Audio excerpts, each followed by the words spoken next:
விடுதலையை பெற்றிருக்கிறோம். விசுவாசிக்கிறாமேன்னு சொல்லுங்க. தேவனிடத்திலிருந்து வருகிறவர்களுக்கு ஒரு ரட்சிப்பு கிடைக்கும். என்ன ரட்சிப்புன்னா, உன் எல்லா திங்குக்கும் அவர் விடுதலையானவராக இருக்கிறார். விசுவாசிக்கிறாமேன்னு சொல்லுவேமே.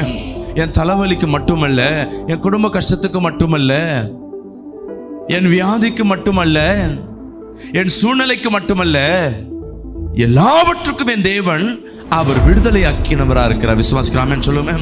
இதுல இருந்து விடுதலை ஆக்குற தேவன் என் கையிலேயே பிடிச்சிட்டார். அவர் உன்னை விட்டு விலகிறது இல்லை, உன்னை கைவிடுவது இல்லை. அல்லேலூயா. அந்த நம்பிக்கை உனக்குள்ள இருக்கணும். என்னையே என் தேவன் என்னை கரம் பிடிச்சார், என்னையே என் தேவன் இருக்க அணைத்தார். எதற்காக நான் தேவனிடத்துல வந்தேன்? அநேகர் உன்னை பார்த்து கேட்கலாம், உன் குடும்பத்துல என்ன மாற்றம் இருக்குன்னு. அல்லேலூயா. வீட்டுல யாருக்கும் பிரச்சனை வந்தா கூட பிரச்சனை இல்லை.